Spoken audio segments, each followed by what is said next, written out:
Medo. Ele assombra cada um de nós. Mas um homem teve uma vida tão cheia de terror mortal que criou pesadelos que se recusam a acabar. Contos de terror.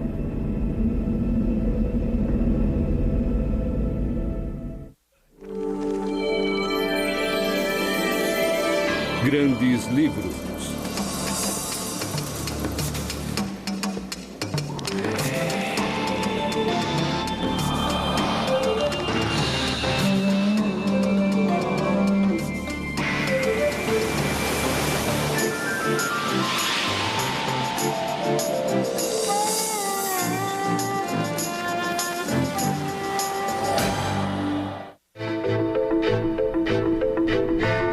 Edgar Allan Poe mergulhou em sua própria alma para escrever sobre o terror que afeta cada um de nós.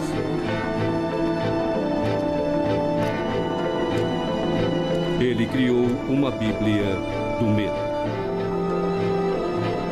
Fear is the great black cup of coffee to human existence. If you have fear, then you're aware that you are vulnerable and you can do something about it, perhaps. If you don't have fear, you're going to walk out in front of the saber-toothed tiger, in front of the Mack truck, and not be around for very long. Edgar Allan Poe is the most psychological writer that ever lived. Yeah? There is nothing of his that he wrote that doesn't have a chord in you somewhere. He has a tuning fork, and he hits it, and your whole soul vibrates. Os contos de terror de Edgar Allan Poe surgiram a partir de uma vida repleta de tragédias. Ele usou seu sofrimento para criar algumas das maiores histórias de terror que já foram escritas.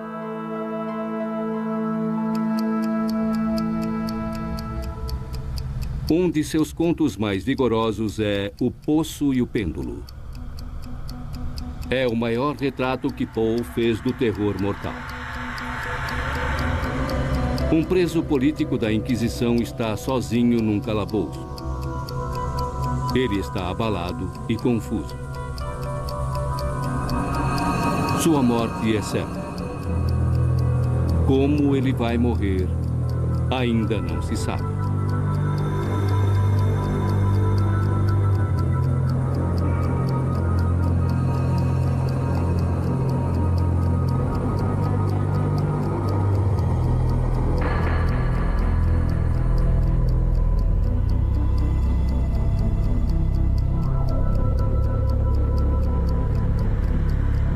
The terror in The Pit and the Pendulum is, as he says, not that there might be something to see, but that there is nothing to see. And I think that the Pit and the Pendulum is so awful and such a great representation of utter terror because it is a portrayal of what would happen if you had no stimulation, nothing. Then your mind would take over, and the mind would create monsters far more gruesome than anything that the Inquisition could possibly invent. A vítima vai tateando na escuridão e cai.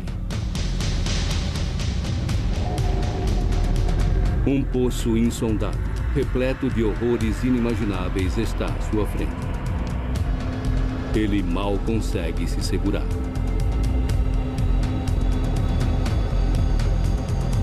A vítima toma a água de um jarro e mergulha em profundo torpor.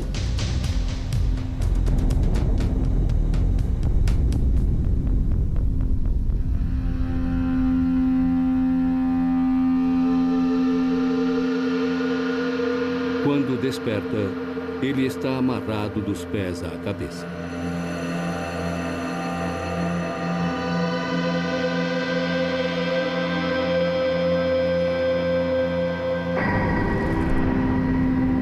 Bem acima dele oscila um pêndulo, com seu arco de aço muito afiado. A cada oscilação, ele desce lentamente. E a lâmina vai ficando mais perto de seu coração. You have this overwhelming force coming towards the body, a blade. Blades are so frequently used in horror films because they are specifically about opening that little thin case of the human body. It is also a vast or huge symbol of a clock itself. So it's like your own death moving towards you, which is something we all are aware of.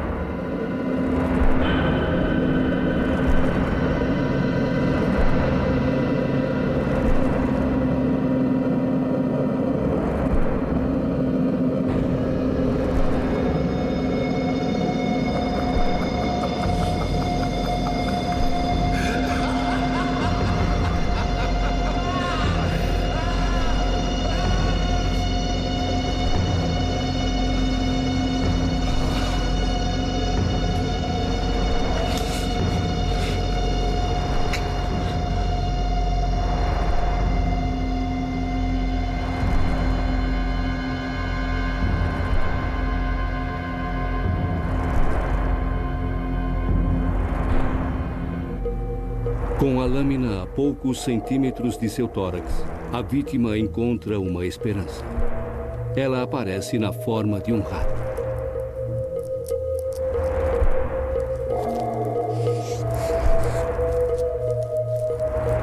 Ele esfrega pedaços de comida nas cordas que o prendem.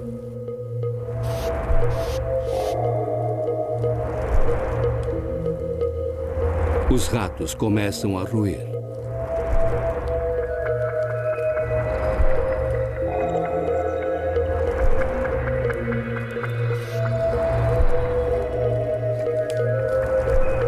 Os ratos roem as cordas.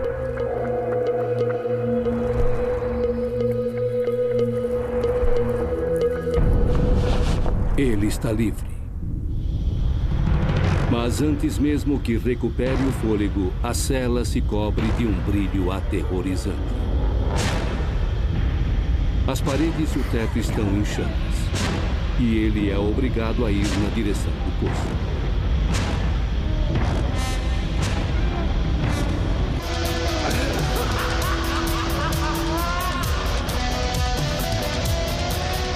Quando já não há esperanças, o fogo nas paredes retrocede.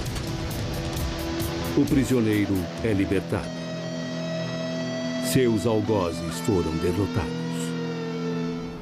This story expresses in the most graphic and direct ways the most profound human anxieties about all of those forces that threaten us that could possibly lead to our annihilation.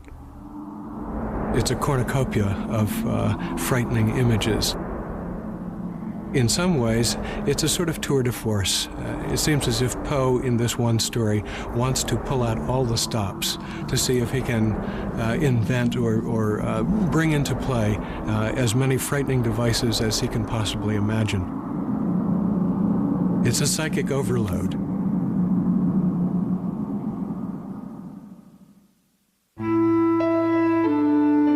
No começo do século XIX, Poe era um conceituado crítico e editor. Ele escrevia romance, poesia, ficção científica e sátira, e criou uma história de investigação. Mas hoje, Poe é muito lembrado como o autor de grandes histórias de terror.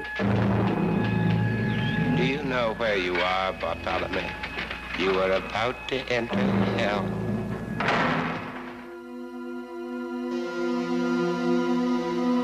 Histórias de medo e terror fazem parte da humanidade desde que começamos a escrever. Quando Adão e Eva comeram a maçã proibida no livro do Gênesis, seus olhos se abriram para o bem e para o mal. Adão disse: "Eu tive medo." O medo é a mais básica das emoções humanas. I've many times been asked, why would anybody pay money to go and be made afraid? And my answer is they pay money because they are afraid. And they're going to have that fear put into a story and shared with a lot of other people in the same place.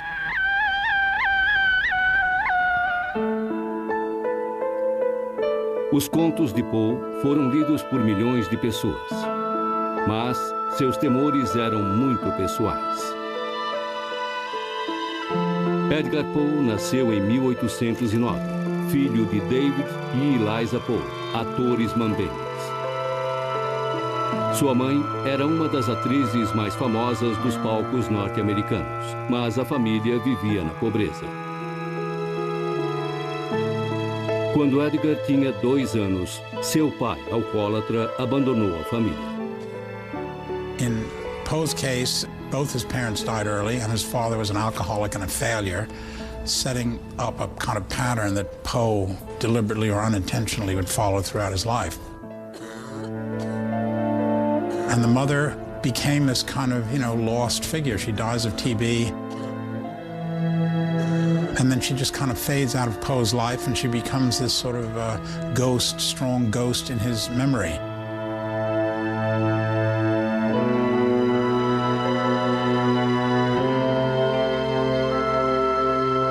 O jovem Edgar foi recebido por um rico escocês que morava em Richmond, Virgínia, John Allan.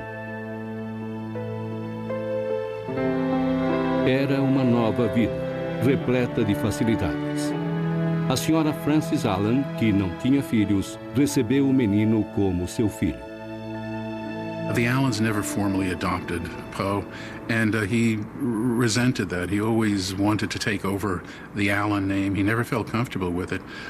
We call him Edgar Allan Poe, but he only went so far as to call himself Edgar A. Poe. I mean, suggesting that he both wanted the name, but really felt that it didn't belong to him. It was only after Poe's death that he began to be called Edgar Allan Poe. O relacionamento de Poe com sua mãe adotiva, Frances, era bem próximo, mas durou pouco. Quando Edgar tinha 20 anos, ela morreu de tuberculose.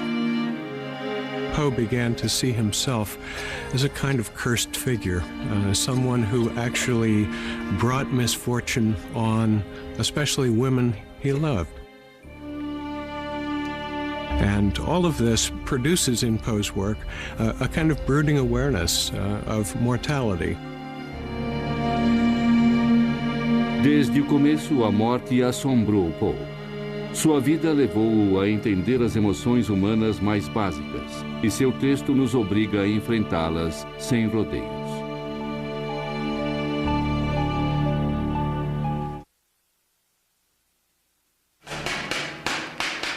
Assim como Poe, Vendela Zane entende a natureza do medo. Assim como Poe, ela maneja bem o terror. I think what scares people the most is not knowing what's coming next. People are always wondering, especially people who come to me who are always in control. They want to know, they're usually used to know it, and they'll flinch or jump when I go to touch them or something, and it's like, calm down, relax. And then that's when I usually add on a blindfold or something like that so they can relax and kind of go into their own little world. I think a lot of the best horror literature is about exploring our taboos and exploring why they are our taboos, trying to explore what they mean to us and why they disturb us so deeply. And I think Poe did that as well as any writer who's ever lived. Edgar Allan Poe tinha conhecimento profundo do que era proibido. Ele chegou a construir sua própria casa de horrores. Trata-se do Solar de Usher e é repleta de segredos tenebrosos. O conto A Queda do Solar de Usher começa com o narrador chegando a uma mansão sombria. Ele foi chamado por seu amigo de infância, Roderick Usher. During the whole of a dull, dark, and soundless day in the autumn of the year, when the clouds hung oppressively low in the heavens, I found myself within view of the melancholy house of Usher.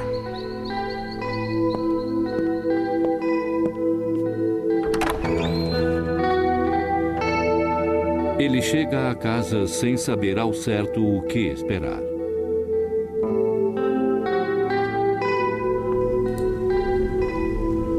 Ele encontra o amigo Roderick Usher morrendo de uma doença misteriosa. A irmã gêmea de Roderick, Madeline, também está infectada. Her decease, he said with a bitterness which I can never forget, would leave him, the last of the ancient race of the Ushers. Clearly, Poe is playing with the suggestion of incest and the fact that they represent an ancient line that has dwindled down to 2 surviving members, suggests that this is a family that has been victimized by its own incestuous patterns of relationship. The passion that Roderick feels for Madeline goes far beyond the merely ideal. There's a secret which he's trying so hard to keep his mind off of. There's a kind of disease eating away at him.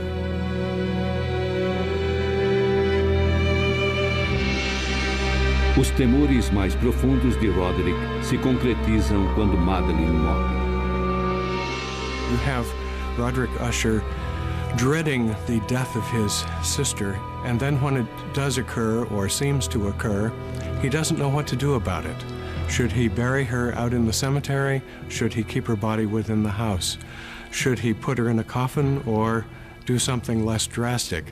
He eventually decides, oddly enough, to keep the body within the house on the off chance that she's not really dead. But then he also decides to screw down the lid of the coffin. An ambiguous gesture, to be sure, which I think perfectly represents the conflicted state in which Roderick himself is in.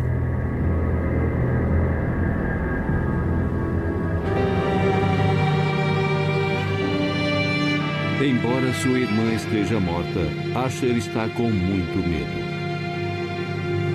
Sem conseguir dormir, ele fica com seu convidado até bem tarde. Lá fora, cai uma tempestade. Um som agudo ecoa pela casa. Uma porta de ferro se abre. Usher está apavorado. Not hear it? Yes, I hear it, and have heard it. Many minutes, many hours, many days have I heard it, yet I dared not speak. We have put her living in the tomb. A porta se abre. É Madeline.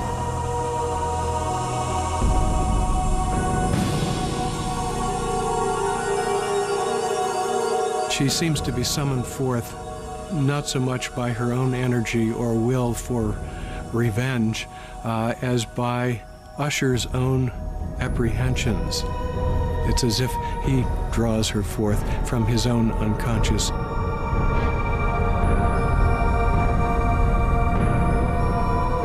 With low, moaning cry, she bore him to the floor a corpse and a victim to the terrors he anticipated.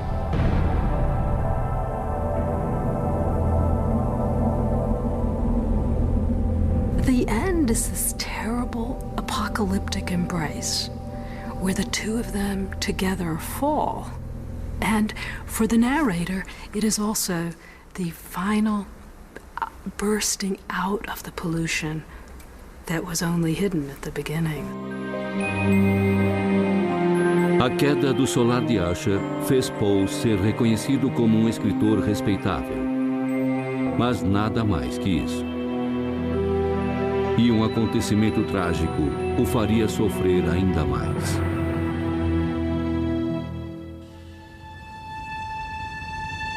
Westminster Hall, Baltimore, Maryland. Aniversário do nascimento de Edgar Allan Poe.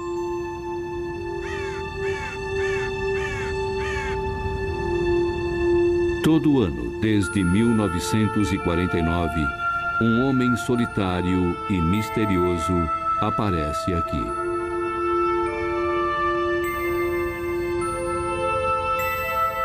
Deixa 3 rosas vermelhas e uma garrafa de conhaque francês no túmulo de Poe. E desaparece noite adentro. Over the years, a group of us spend the night hidden away in the Westminster graveyard, observing this individual.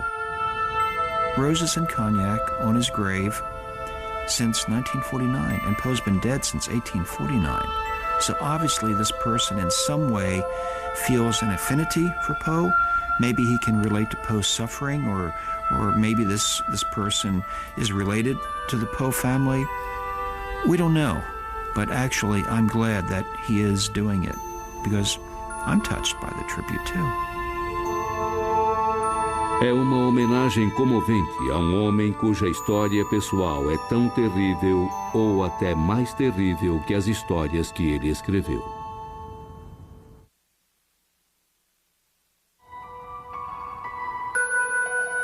Aos 27 anos de idade, abandonado pelo pai, desolado pela morte da mãe biológica e da mãe adotiva, Edgar Allan Poe constituiu sua própria família. Quando morava com a tia em Baltimore, apaixonou-se pela filha dela, Virginia, que era sua prima. Quando eles se casaram, ela estava com 13 anos.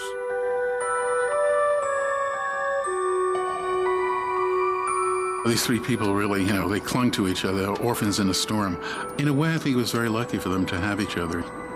He was looking certainly for a family to have, which he never had. And it was probably a very good relationship in its way for all of them. Poe trabalhava como crítico e editor para sustentar sua nova família. Mas suas críticas muito ácidas e seu comportamento inconstante causavam uma crise após a outra. Poe destroyed his own chances again and again for literary opportunities through bad luck, through poor judgment, through unfortunate timing. Again and again in Poe's life, there are moments when Poe seems just on the verge of becoming a truly successful writer in an American sense, and the bottom falls out.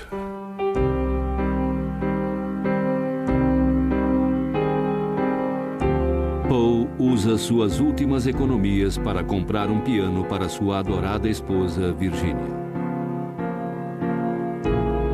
Um dia, enquanto ela tocava para o marido e para a mãe, começou a tossir. Era o primeiro sinal da doença que perseguiu Poe em toda a sua vida e afetou todas as pessoas que ele amava. Virginia estava com tuberculose. The coughing and this kind of rasping, gasping for breath. There's sort of this kind of, trying to get a breath, when Catherine Mansfield describes it very, very vividly in her journal. I sip water, I sip, I gasp, I sip, I gasp, and every deep breath is like a knife going through my throat. Really puts it to you. Nos 5 anos seguintes, Virginia foi definhando com a temida doença. O único bom momento foi um poema que Poe escreveu enquanto Virginia estava muito doente. O Cura. É um poema sobre a obsessão de um homem que vê seu amor morrer. Foi um sucesso imediato. The Raven was the first really big hit. It was something like, the Beatles' first song or something. It was enormously catchy. People apparently loved the way it sounded and the way it tripped along, and started imitating it all over the place. Hoje, o nome de Poe tornou-se sinônimo de O Corvo. Mas nem esse grande sucesso de Poe conseguiu salvá-lo da pobreza. He struggled with poverty throughout his adult life. It's amazing how many of Poe's letters actually include requests for money. He did this again and again to friends. I'm needing $25. Can you possibly spare me some money? So you keep saying, Poe, don't do it again, hold back. Be good, be restrained, be reasonable, be mature, be sensible, be businesslike, be practical, be rational. And there's simply no controlling the guy. And it's a very, very sad story. Was he paranoid? Possibly. Was he melancholy? Absolutely. Did he have a streak of perverseness? No question about it. Poe would have made a wonderful client because he was already thinking of everything. I wouldn't have to do anything. He's already creating everything in his mind.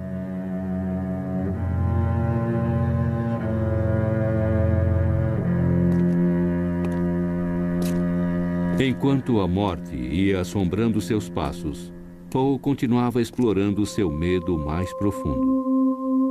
O medo de perder uma pessoa amada. Ligeia é a história do amor obsessivo de um homem por uma mulher e seu medo desesperado de que ela morra e desapareça para sempre. Ligeia é bonita, é inteligente e é bondosa. In beauty of face, no maiden ever equaled her. It was the radiance of an opium dream, an airy and spirit-lifting vision.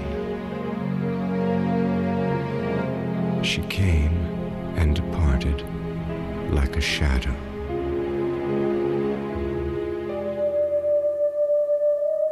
Mas a perfeição de Ligeia não duraria muito tempo. The pale fingers became of the transparent waxen hue of the grave. Ligeia morre e seu marido fica arrasado. Ele abandona o mundo dos sãos e entra no mundo de um viciado em ópio. Em meio à loucura causada pelo sofrimento, ele se casa com outra mulher. Seu nome é Rowena, e ela é tudo que Ligeia não é. I loathed her with a hatred belonging more to demon than to man. My memory flew back to Ligeia, the beloved, the entombed. Who is Rowena? Rowena is actually this blonde-haired, beautiful cipher. She's sold by her parents. So you have a white lady who's actually sold into bondage to this insane narrator by her parents.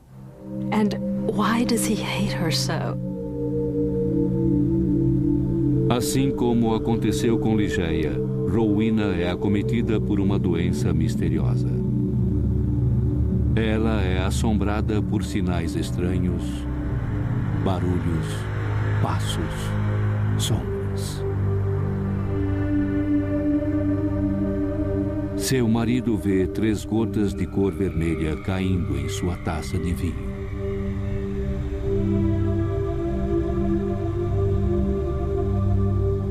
Ele está alucinando. Será que ele a envenenou?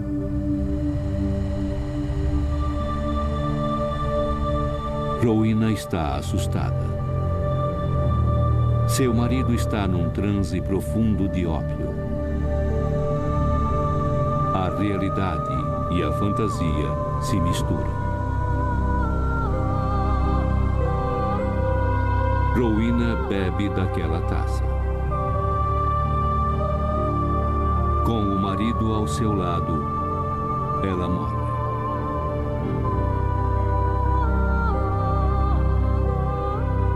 I sat alone with her shrouded body in that fantastic chamber which had received her as my bride. Wild visions, opium engendered, flitted, shadow-like before me.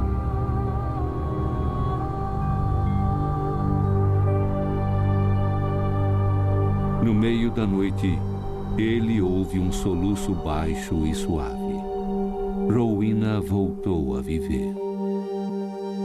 I felt my heart cease to beat, my limbs grow rigid. Rowena still lived. Mesmo assim, pouco depois, todos os sinais de vida desaparecem. Ela está morta. Quando amanhece, o corpo de Rowena se mexe uma vez e mais outra. Será que seus cabelos escureceram? Os olhos azuis ficaram castanhos?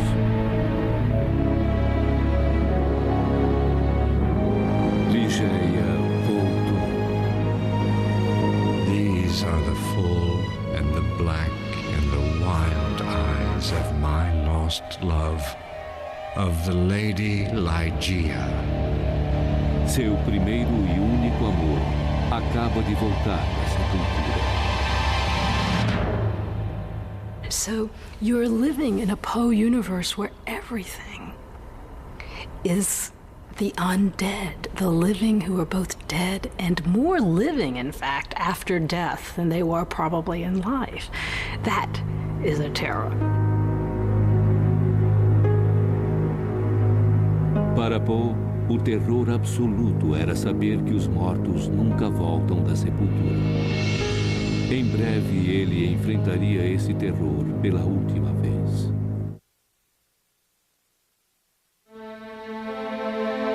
No dia 30 de janeiro de 1847, a mulher de Edgar Allan Poe, Virginia, morreu de tuberculose. Ela estava com 24 anos. Virginia morreu com a mesma idade e da mesma doença da mãe de Poe. Poe escreveu: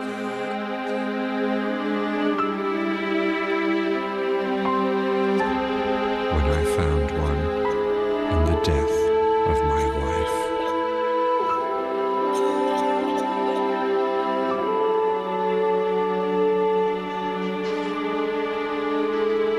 No fim, a reação de Poe diante da morte da esposa foi beber. And he drank in this strange way, very rare. He would go to a bar and he'd just drink one drink and then another and then another and another, almost like a man coming out of a desert, not having enough water and just having to throw down all these glasses of water, one after the other, to finally finish. And of course, after one or two or three of these glasses, where other harder drinkers could survive, Poe was a falling down drunk. He might have abused substances, you know. He liked to push the envelope. You know, he was kind of the Kurt Cobain of the day in a way. He pushed against all the restrictions, and I think he also was probably dealing with his own personal demons in a very real way. Em seu último ano de vida, Poe teve os primeiros ataques de delirium tremens, alucinações causadas pelo consumo excessivo de álcool.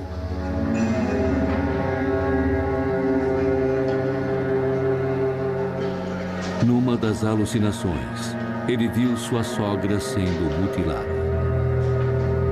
Poe descreveu a cena que viu. Saw off her feet at the ankles, then her legs to the knees, her thighs at the hips. They sound like the horrors in Poe's stories.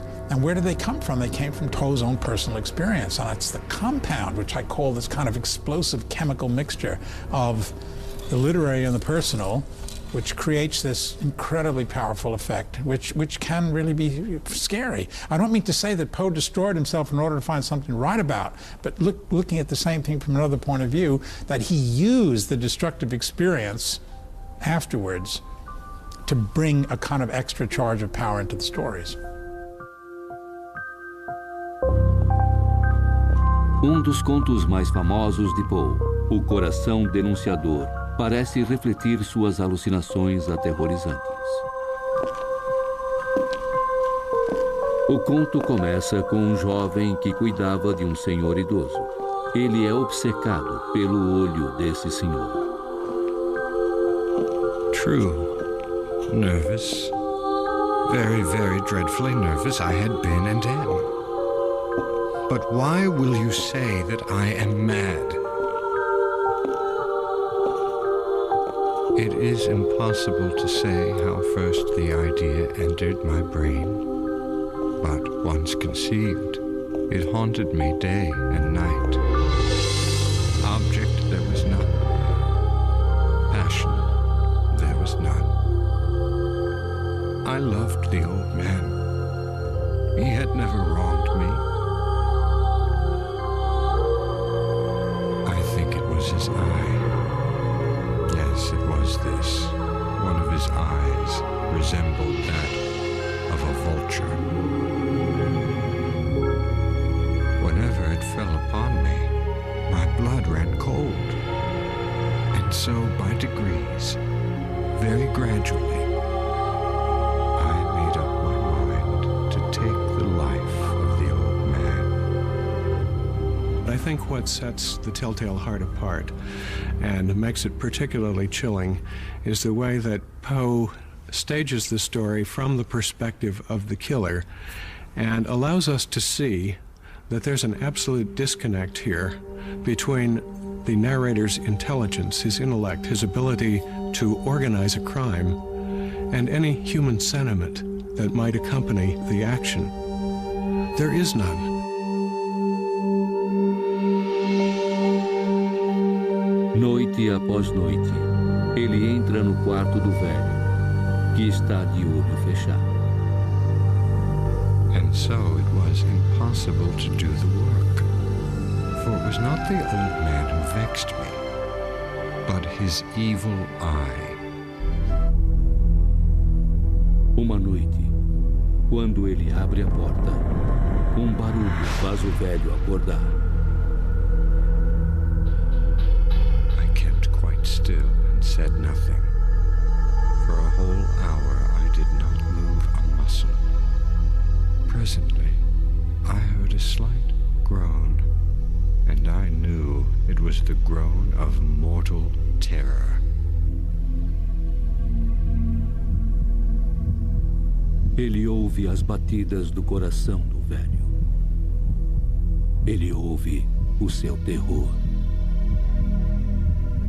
It might be incredibly satisfying to smash that brick into somebody's head or shove that knife into somebody's heart or whatever, but I think that if you're sane, then immediately after that liberating sense of freedom and of having vented your rage, or for whatever reason you did it, you're going to have that panic of, my God, I've crossed this line, this taboo that I can never go back. I dragged him to the floor and pulled the heavy bed over him. The old man was dead. Yes, he was stone dead. His eye would trouble me no more. Being inside the head of a killer is not alien to me at all. I think that I understand those urges, and I have to admit that if I wasn't writing about this stuff, I sometimes think I might very well be doing it. So I think it's a good thing that I have this outlet, and I think Poe probably needed that as well.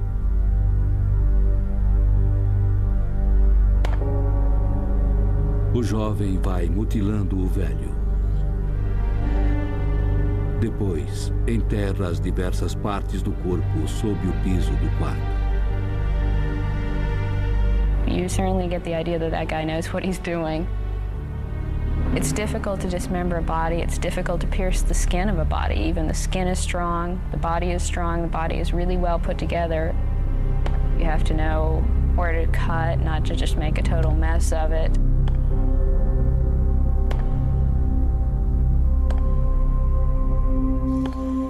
Ele limpa todo o sangue das mãos. e das roupas. No meio da noite, alguns policiais batem à porta. O grito foi ouvido. A polícia está investigando. O jovem oferece um chá aos policiais que vão sentar sobre o piso onde ele enterrou o corpo do velho. I smiled, for what had I to fear? I bade the gentleman welcome. The shriek, I said, was my own, in a dream. The officers were satisfied. My manner had convinced them. I was singularly at ease. It's a fascinating moment at the end of The Telltale Heart when the narrator is inviting the police inside and proceeds to sit down with them and very calmly discuss the situation. He feels as if he has nothing to lose, and in fact, there's a kind of quiet triumph that he enjoys there. He believes he's committed the perfect crime, and he flaunts it by behaving in this completely casual way with the police.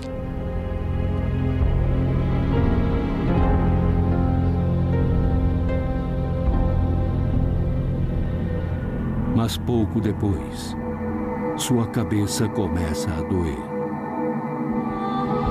Ele ouve um zumbido no ouvido.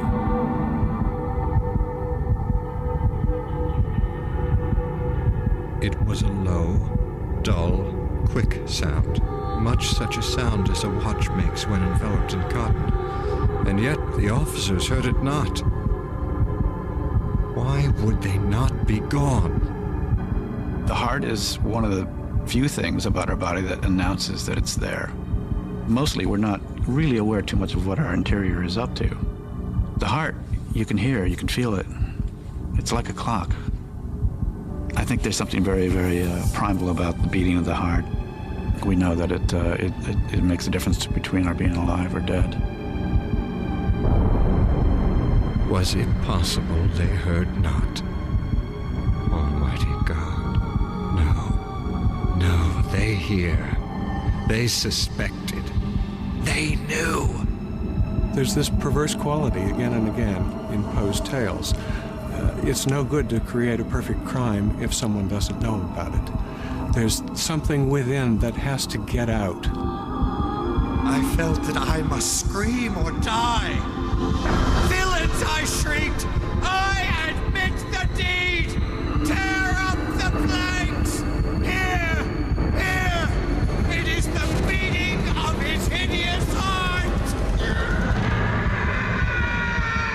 And I think that's the terror that Poe's tales also leave us with, that no matter what you do, once you have seen or thought something horrible, there will always be ways for it to return.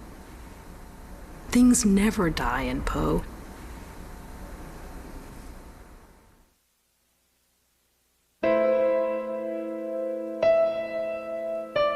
Em 1848, Edgar Allan Poe tentou se matar, consumindo uma dose quase letal de ópio.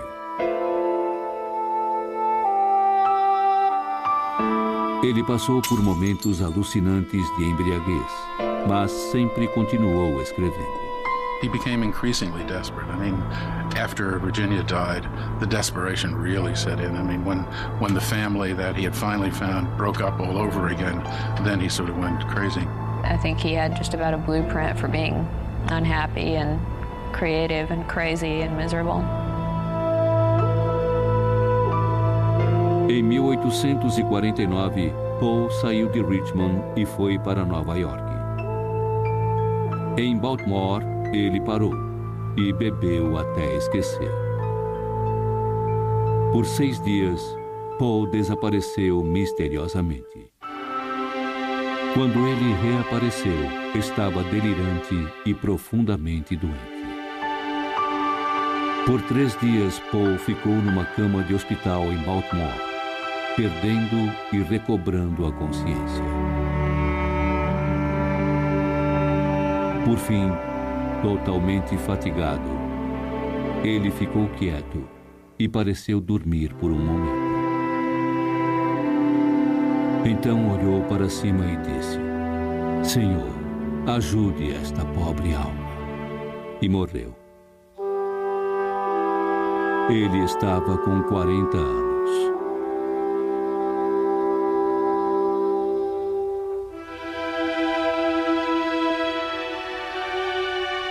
Edgar Allan Poe was not ahead of his time. He was of all time. We write what we write. We are born genetically to do what we do. God puts the genetics in your body. If you're smart, you use them. So there's no time to that. He was born to be Edgar Allan Poe. An artist doesn't feel anything different from the rest of us except he or she can articulate it. It's like we're all living with, in a world of fireflies, and we admire them and we love to have one, but certain people can pluck them out of the air and put them in the bottle for us. And I think Poe did it for that sort of sphere of mental anguish and longing and kind of voluptuous fears and jealousies and hatreds and everything else that he caught,